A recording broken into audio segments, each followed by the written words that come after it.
ini saya mengisytiharkan bahawa tarikh Hari Raya Puasa bagi negeri-negeri seluruh Malaysia telah ditetapkan pada besok raya! Besok raya!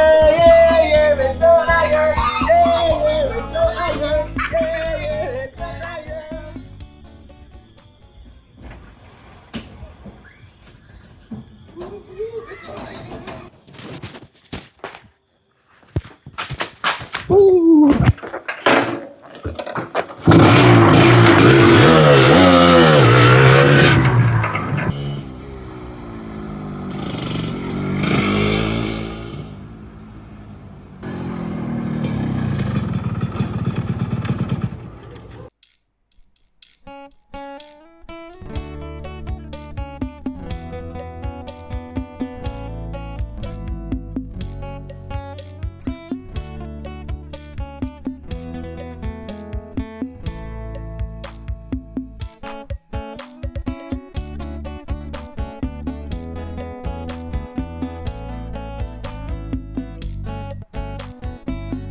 Assalamualaikum, Man. Alhamdulillah. Masya Allah. Barakallah.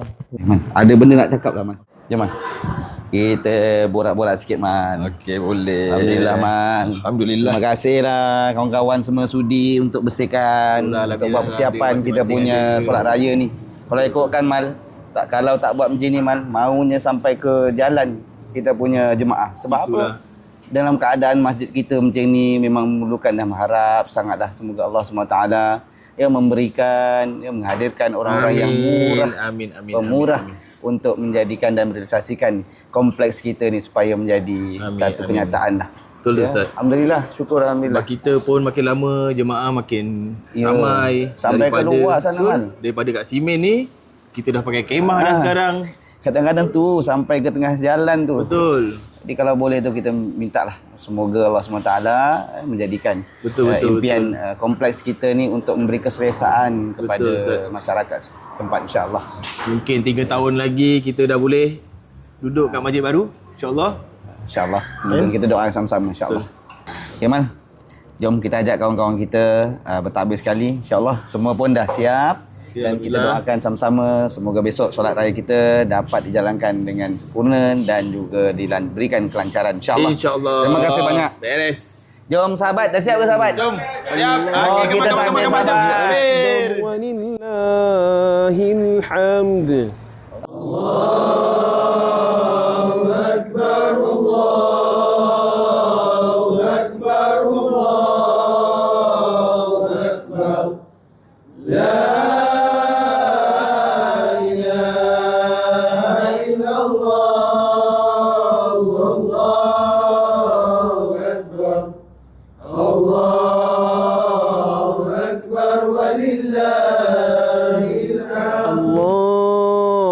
أكبر الله أكبر الله أكبر لا إله إلا الله والله أكبر الله أكبر ولله الحمد. Bismillahirrahmanirrahim.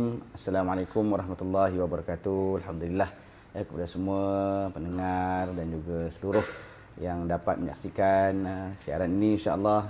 Saya khususnya pengerusi masjid atau penazir Masjid Nurul Iman Kampung Hijau dalam rancangan untuk kami membina wakaf khas pembinaan kompleks baru yang lebih kurang bernilai 20 juta. Berharap dan menyeru untuk semua penyumbang untuk terus memberikan sumbangan untuk memastikan semua fasiliti-fasiliti yang dirancang, insya-Allah boleh memberikan manfaat kepada seluruh umat Nabi Muhammad sallallahu alaihi wasallam. Semoga Allah saja mampu mengganjari kebaikan semua dan insya-Allah saya menyeru kepada diri saya dan semua, marilah kita terus berwakaf demi untuk membina mahligai di syurga Allah Subhanahu wa taala. Assalamualaikum warahmatullahi wabarakatuh.